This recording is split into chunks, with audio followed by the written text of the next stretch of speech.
Back. Use your mic, Chad. Why do they put them on the back? They can't see them. Think about it a while.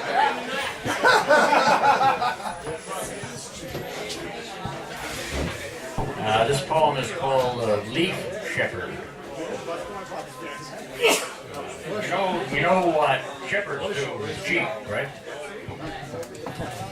It's close to why the cat kids are there.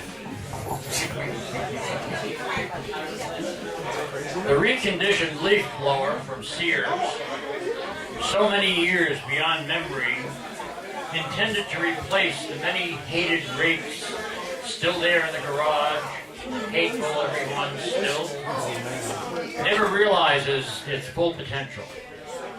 The dismal story of its random blow power never seemed to recognize recognizable leaves from recognizable trees, laying there all over the lawn, waiting in reticulated anticipation of its caressing touch.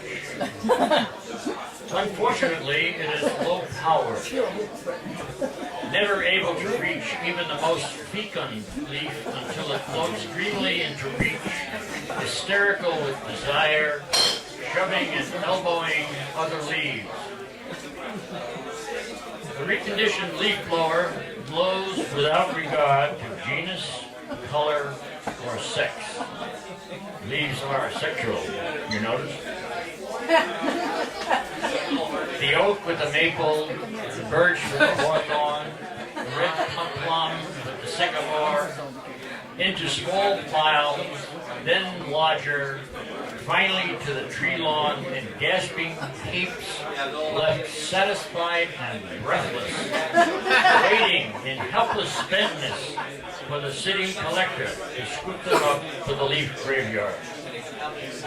The reconditioned leaf blower, always left behind, becomes a final, breathes a final, panting, low-power blow. And I hope it was good for you as it was for me. A final fall farewell. Back to the garage, hung in impotence, maybe for a few sidewalk cleanups, but too brief to satisfy. Until next November.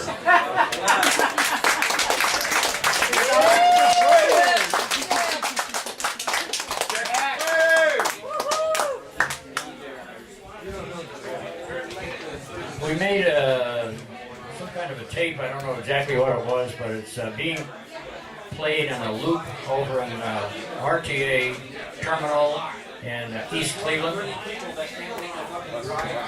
What are you waving at? What's that? I think so. I think you're right. That's all I know. Okay. I don't know what he's saying. I can't hear anybody. He thinks you're right. Oh. Don't listen to me. You got validation from Malenko. Thank you. Don't listen to me.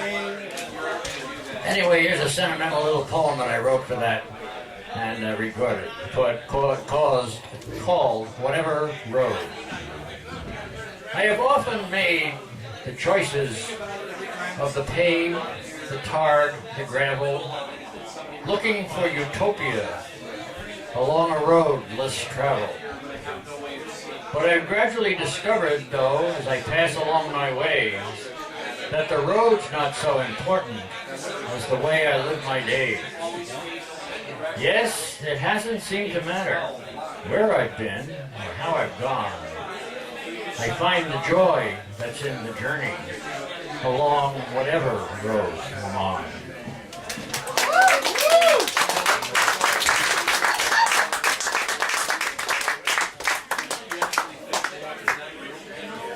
And this poem is called Bible Study. You all remember the Bible? The Bible. This is a kind of a rewritten version. It's a comedy.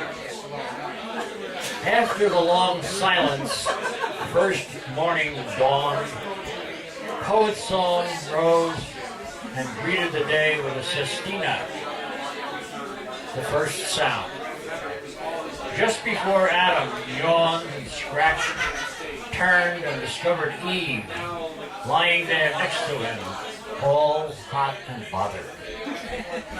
"Bone of my bone," he shouted, while committing the original sin. That's taken from Genesis 2:18 to 3:19. Noah caulked the bottom of his boat after building a love nest in the midship housing, out of God's sight. But God knew. It had digital vid cams, mirrored ceiling, rotating bed, complete stock of chains, rips, and vibrators.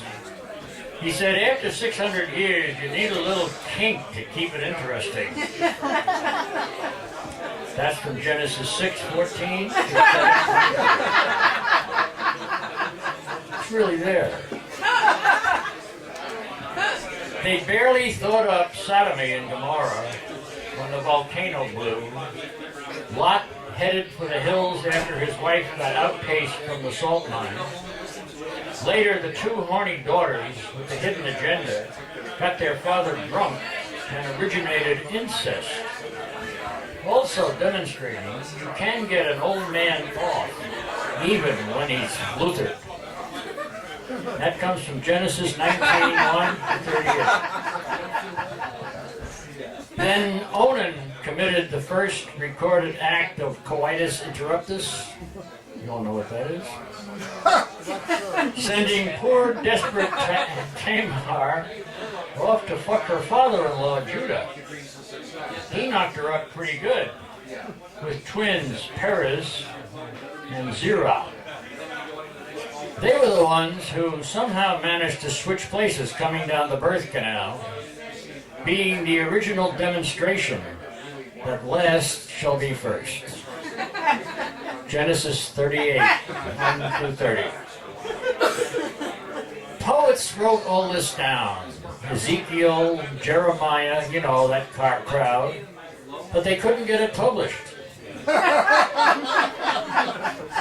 Editors took over, added some pious literary garble, and turned it into a bestseller. But the adjustable truths created bitterness and cynicism among the poets. Isaiah 1 through Micah 3. The Bible showed us years ago how much bad poetry we have to put up with to get a little of the good stuff. Maybe we ought to get back to the oral tradition around the tribal campfires, burning tin cans and old shoes to save a few trees, making it up as we go, like all the rivers that run to the sea but never fill it up. Ecclesiastes 1 through 7. Yeah!